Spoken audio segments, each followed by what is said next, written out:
It begins with a silence that never should have existed. A dorm room light left on, a mug of cold coffee, a laptop still open to a half-finished paragraph. Somewhere in the early hours of a Tuesday morning, a young woman vanished without a scream, without a struggle, without a trace loud enough for anyone to hear. And the most unsettling part is not that she disappeared. It's that the system around her seemed to accept it far too quickly, and her name was Marissa Hale, 19 years old, a sophomore at a mid-sized state university that marketed itself as safe, close-knit, almost family. She was the kind of student campuses love to feature in brochures. Academic scholarship, part-time job at the library, no record of trouble, no history of rebellion. The kind of daughter parents trust the world with, the kind of girl people assume will always make it home. And on the night she disappeared, nothing about her behavior suggested danger. She told her roommate she'd be staying late at the library to finish a research paper. She sent her mother a quick text around 1:07 p.m. just to say she was tired but doing okay. That message would become the last confirmed communication she ever sent, and security cameras showed her leaving the library just after midnight. Alone, hood up, backpack slung over one shoulder, she walked past the student center, crossed the quad, and then nothing. No footage beyond that point. No witnesses willing to swear they saw her after that moment. Just a gap in the timeline so clean it feels deliberate, and police initially suggested the familiar narratives. She might have left on her own. She might have wanted space. She might have been overwhelmed. It was easier to believe she had chosen to disappear than to confront the idea that something darker had unfolded on a campus built on the promise of safety.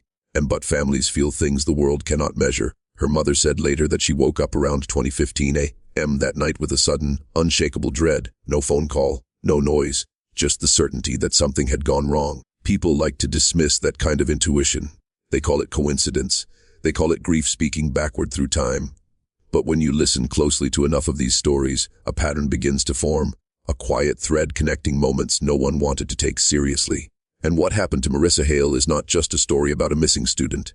It's a story about what gets buried to preserve reputations, about how institutions protect themselves, about how easily a person can vanish when truth becomes inconvenient.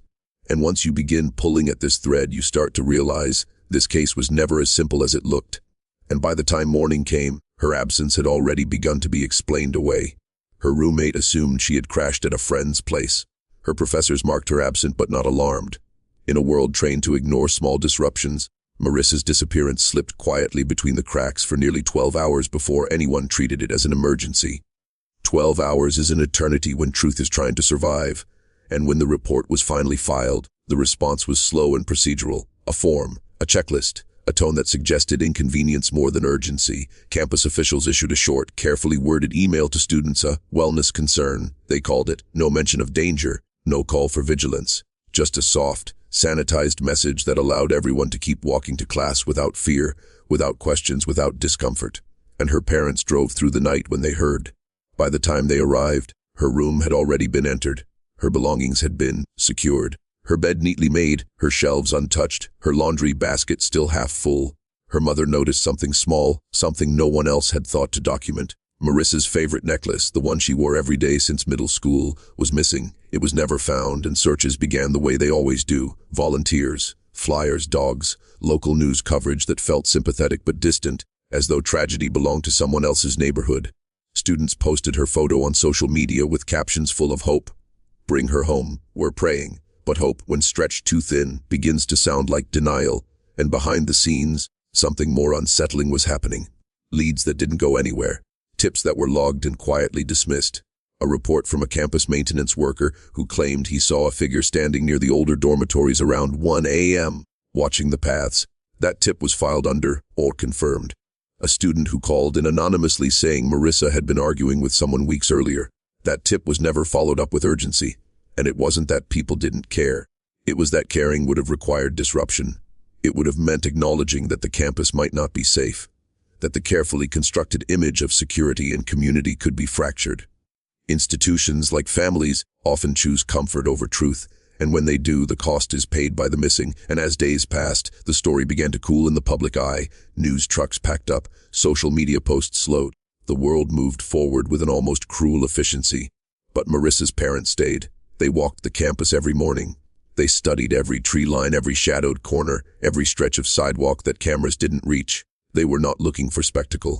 They were looking for proof that their daughter had not simply evaporated, and because deep down, they knew what no one wanted to say out loud. People do not just vanish. They are erased, and the first week passed in a blur of confusion and mounting dread. Each lead seemed to dissolve before it could be grasped. The police maintained a steady, almost clinical approach, issuing statements that carefully avoided panic while insisting they were following all avenues.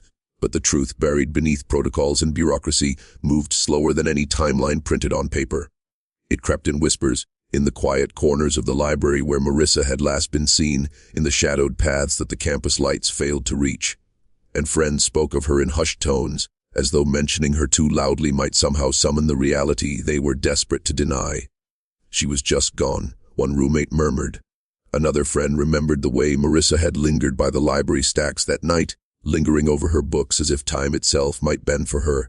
That detail, trivial to most, now felt like a warning, a signal ignored too long.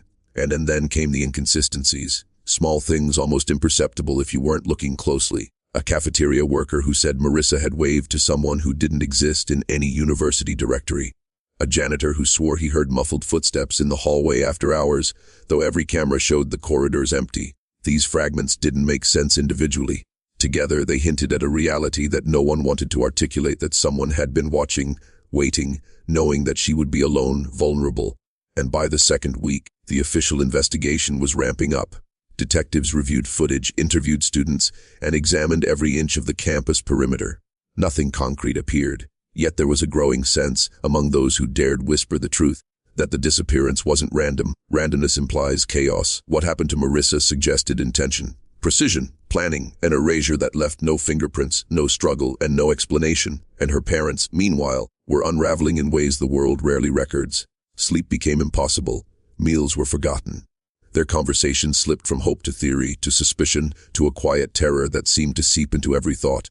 They began tracking social media posts obsessively, mapping the movements of students who might have crossed paths with her, rewatching live streams, rereading group chats. It was as if by knowing every detail of the campus day, they could reconstruct the missing pieces, recover the invisible thread that might lead them back to her. And then somewhere in the edges of this terror, a pattern began to emerge. Not through the efforts of law enforcement or the careful reporting of journalists, but in the careful observation of those closest to her. It was as though Marissa's absence had created a space in reality, a hollow that revealed what the university, and perhaps the town itself, preferred to leave unexamined. A darkness lying in plain sight, waiting to be acknowledged, and by the third week, the tension had shifted from frantic searching to a slow, gnawing unease. Marissa's disappearance began to feel less like an isolated incident and more like a symptom of something older, something that had been quietly tolerated for decades. The campus had its secrets, and secrets by nature demand silence. Students remembered hearing rumors of other unexplained absences, names never spoken in public, incidents quietly buried in administrative archives. Parents whispered to one another, hesitant to admit that safety might be an illusion. And one of the most troubling discoveries came from an old campus janitor, a man who had worked there for nearly 40 years. He spoke of the quiet nights, times when students seemed to vanish without warning, without record, and yet no one made a fuss. He hinted at patterns of negligence or perhaps complicity, doors left unlocked, cameras mysteriously offline, shadows that moved just beyond the lens of security. His words were disjointed at first, almost rambling, but the subtext was clear. The university had long tolerated vulnerability in the name of reputation. And as investigators revisited Marissa's movements, they noticed something unsettling. The library, where she had spent hours that fateful night, contained areas rarely patrolled, dark corners and stairwells overlooked by cameras. And while the security footage showed her leaving, it never showed her arriving at the quad. It was as if the last steps she took were erased, not by accident, but deliberately. Who or what was skilled enough to make a person disappear so completely? And how many had been erased before her? And students who had previously been silent began speaking in fragments. Some reported strange figures lurking near the dorms late at night. Others remembered hearing low, persistent hums in the hallways, noises dismissed as plumbing or wind. A few recalled messages left anonymously in their email, cryptic warnings about staying out late, about things that watch when no one is looking. At first, these reports were treated as pranks or exaggerations, but when patterns aligned with Marissa's disappearance, they could no longer be ignored. And her parents, meanwhile, had begun to piece together a timeline that police had overlooked. Minor details: a light left on in the library bathroom, a discarded notebook in the quad, an empty cup in a courtyard trash bin. were being scrutinized with obsessive care. Each object, each footprint, each shadow, they hoped, could tell them what cameras and authorities had failed to capture. And beneath it all, a creeping realization took hold. Marissa's case was not simply about a missing college student. It was about the fragility of trust, about what a system will sacrifice to maintain appearances, about the chilling idea that someone had walked these same halls before, waiting, watching, and had learned exactly how to vanish without leaving a trace. And by the fourth week, a different kind of fear had settled over the campus. It wasn't just worry for Marissa, it was the slow, knowing sense that her disappearance had exposed something bigger, something that had always been there but never named. The stories her parents uncovered, the whispers of students, even the offhand remarks of long-term staff, all pointed toward a truth most refused to confront, that the very ground she walked on had been complicit in erasing people like her, and one detail haunted everyone who dared think about it. The quad, the final place she was seen on camera, had a history that was easy to overlook. Years earlier, another student had vanished under nearly identical circumstances. Details were scrubbed from public records. Parents were convinced it was unrelated. Administrators dismissed it as coincidence, but the echoes of those past disappearances lingered like fingerprints pressed into the grain of the university's history. Marissa was not the first, and, horrifyingly, she might not be the last. And investigators began retracing her steps with painstaking care, but even they admitted something unexplainable. Security footage that had been reviewed repeatedly seemed altered. In one clip, the timestamp flickered almost imperceptibly. In another, shadows moved against the natural light, shapes that didn't belong.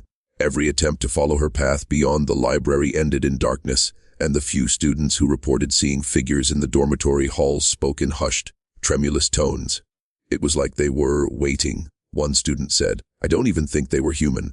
And her parents had begun to uncover letters Marissa had written but never sent, drafts she left open on her laptop. They were mundane at first, notes about assignments, reminders about appointments. But later drafts became obsessed with detailed notes on strange noises at night, observations of unmarked vans near campus, fleeting glimpses of men in dark clothing watching the quad. Each word felt like a silent scream, a record of intuition ignored by everyone too busy or too afraid to see it. And then there were the patterns in the administrative response itself. Calls unanswered, reports lost in bureaucratic limbo. It became clear that the disappearance had triggered something people had long been trained to manage: the illusion of control. By controlling the narrative, the campus could pretend nothing untoward had happened. But Marissa's absence refused to conform. It demanded attention, scrutiny, remembrance, and by this point, the story was no longer about one missing girl. It was about the quiet machinery of erasure, the unseen forces, human, institutional, maybe even something older, that allowed tragedies to vanish without consequence.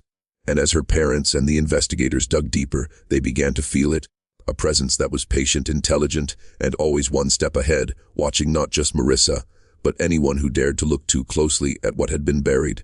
And by the fifth week, the case had become something that no one on campus could ignore, yet no one fully understood.